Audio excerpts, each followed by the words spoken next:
Hello, everyone. Hello, Nancy. I have my oldest sibling, my oldest sister, who I love dearly, who's going to be our guest today on God Loves You Best initiative called Ordinary Women Doing Extraordinary Things. I see you, I hear you. And this is where we celebrate women who are doing some awesome things in either their home, their churches, or in their communities.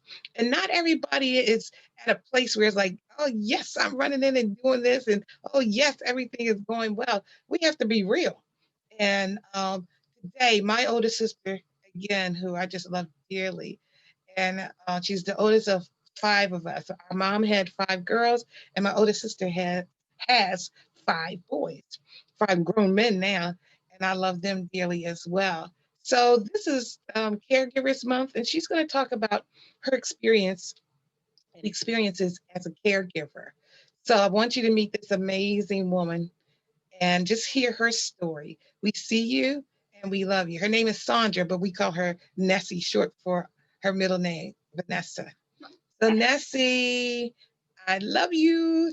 And I just want to thank you for agreeing to be a part of this initiative. So, I have a question to ask you about caregiving. Now, I wrote the questions out and I want to read it because I want to make sure that I cover everything. So, you have been a caregiver for a number of years, most of your adult life. So, tell us what you most love about caregiving and what are some of your biggest challenges and how you have overcome them. I know that's a lot. So, you start wherever you're comfortable.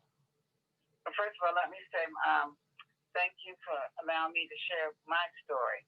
And I love my sister dearly as well. She's been a very supportive person to me during this situation. And asking me to speak about this was a little challenging for me today because when she says in her statement that what I love about it and to share the challenges, I will be honest with you that I don't love the situation that I find myself in or we find ourselves in. But realizing that I do love my husband very much. And this was totally unexpected for our entire family. And I can't say that I embrace it wholeheartedly because with anything, it's difficult when someone you love has completely changed. And throughout the years, we've been a very close couple, very close family, not without our challenges, but these challenges change dramatically when you're facing them pretty much by yourself. I love my spouse dearly, and I would do whatever I can to support and help him. However, it's, it is very difficult to do this when you've lost the person that means a lot to you, and that's my mate. But I want to be sure that I acknowledge that anyone who's dealing with Alzheimer's or dementia with a loved one, it's challenging no matter on what level. For me, it was a shock because I've always envisioned as the years go by that my husband and I would be a couple that will enjoy our older years together once our children were on their way. And believe me, that was challenging in itself. However, that isn't meant to be, and I acknowledge that, what God has given me, I'm trying to work with. And I struggle. I really do struggle. And in the beginning, I thought, and I believed, and I still believe that God does things for a reason. He doesn't do it to harm you. He's trying to help you grow in some manner.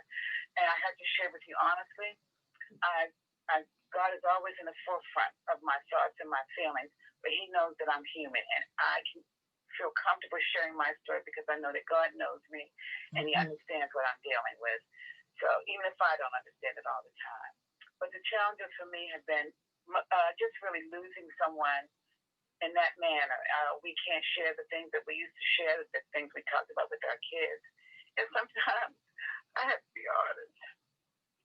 I don't know how I make it, but I make it because I keep believing that God never leaves you alone. And I don't just say That's those words. right. Those words come from my heart.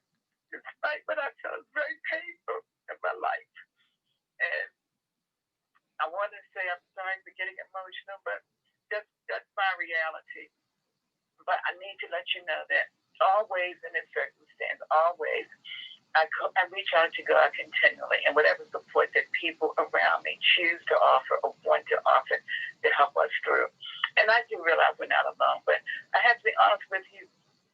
When you're dealing with a challenge of this sort, you do, no matter what support you have, you feel alone.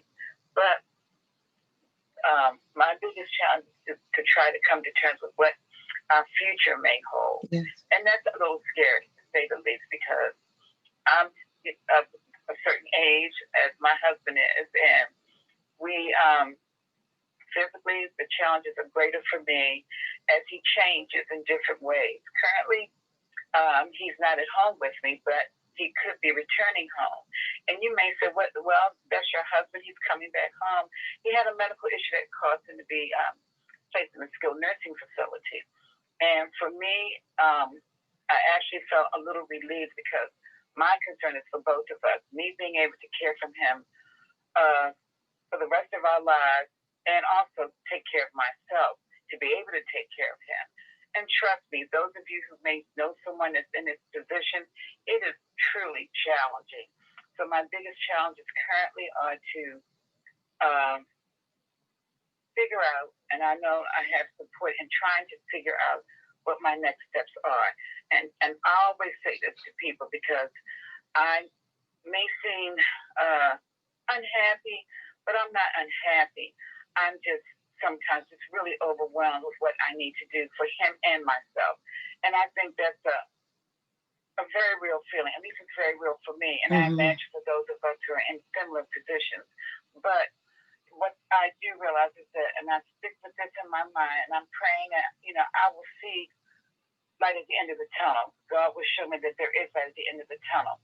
And I know that from other experiences that I've had in my life, that when I felt most alone, is when he stepped in and helped me move forward. So I'm grateful to be able to talk about this experience with people. And if it helps anybody, I don't want to be the one sharing information that might cause people to feel, oh, wow, it's not like that. I'm just sharing what my particular story is.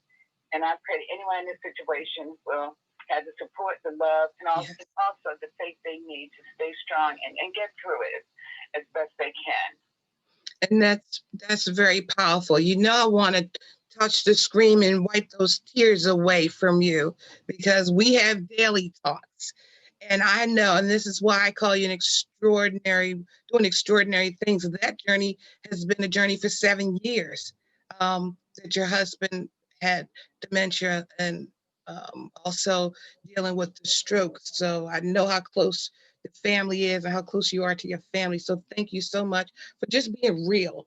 A lot of times, we put masks on and, and I wanted you to even put more makeup on. And you was like, no, this is my life and this is where I am right now. And that's real. And I have to honor that and respect that. And I just thank you for coming from your heart. So I just have one other question I'm going to ask you.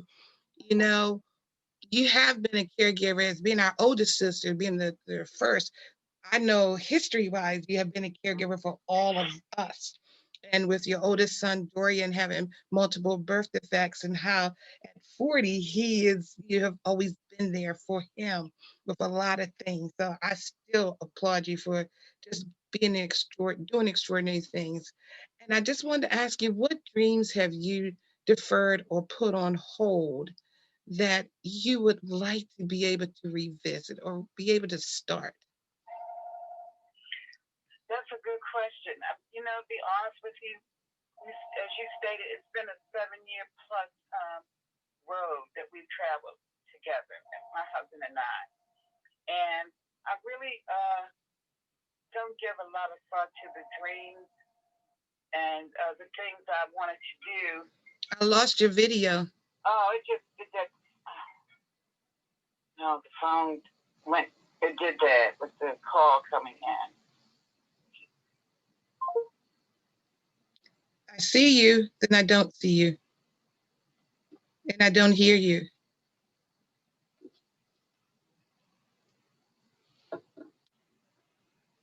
Are you back? I can't hear you though.